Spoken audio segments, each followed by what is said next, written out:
Malole Soifua Brett Hudson. Talo Falava, Mr Speaker. It is an absolute privilege to stand in this House to speak on my first budget debate. But I am absolutely delighted that I get the opportunity to speak on this budget, sir, in particular.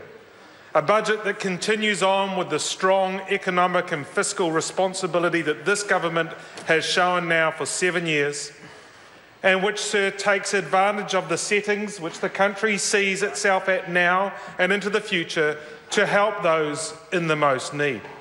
The former Speaker from the Labour side of the House, sir, said and bemoaned the number of days it's going to take before our $790 million package for families in need takes effect. Well, I say this to her and those members in opposition, that they may count the days until this package coming into effect, but what we know and what New Zealand knows is that it took more than 43 years for our Labour government to raise benefits in real terms, sir, and we can only speculate as to how many years more it might have taken if this National-led government hadn't done it right now, sir. So the families that are going to benefit from this package, sir, are the beneficiary families with a $25 a week increase in real terms to their benefits. That, sir, will impact in a positive way 108,000 families and 194,000 children. This government is doing something real to assist those in need.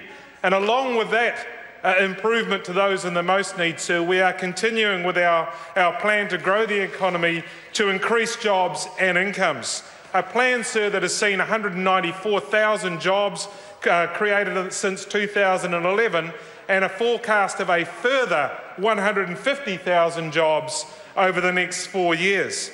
We've seen average wages growing faster than inflation. Average wages have grown over 15% over the last 5 years and are forecast to continue to grow faster than inflation, sir. But there is more. On the 1st of July, an additional 400,000 children in this country will be able to take advantage of free visits, doctor's visits and prescriptions through the policy we announced at the last election campaign to extend those visits and those free prescriptions to children under the age of 13. Sir, where this Parliament has been busy, we've increased the paid parental leave, which we'll do so again in 2016, and we've also increased the parental tax credit, the first government to do that, sir, in many years. And on top of that, we've also seen this Parliament put into action and our ministry put into action the investment of over $350 million that we announced to improve educational success for all of our children, sir. Investing in teachers and in school leaders to give better outcomes and better future for our children.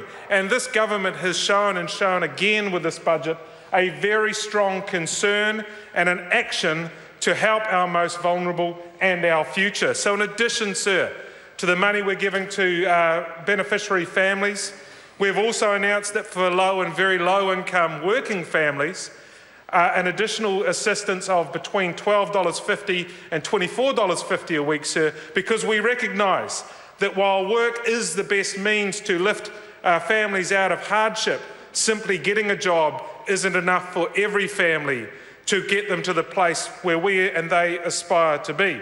On top of that, sir, through our childcare assistance package, we're increasing that from $4 to $5 an hour and up to a maximum of 50 hours a week. So that sees, sir, some 41,000 families, lower income families, are anticipated to benefit from that assistance over the next year. Sir, my industry, where I come from, is the information and communications technology industry. It would be remiss of me to finish without noting our continued investment in rolling out ultra-fast broadband and rural broadband, sir, across New Zealand.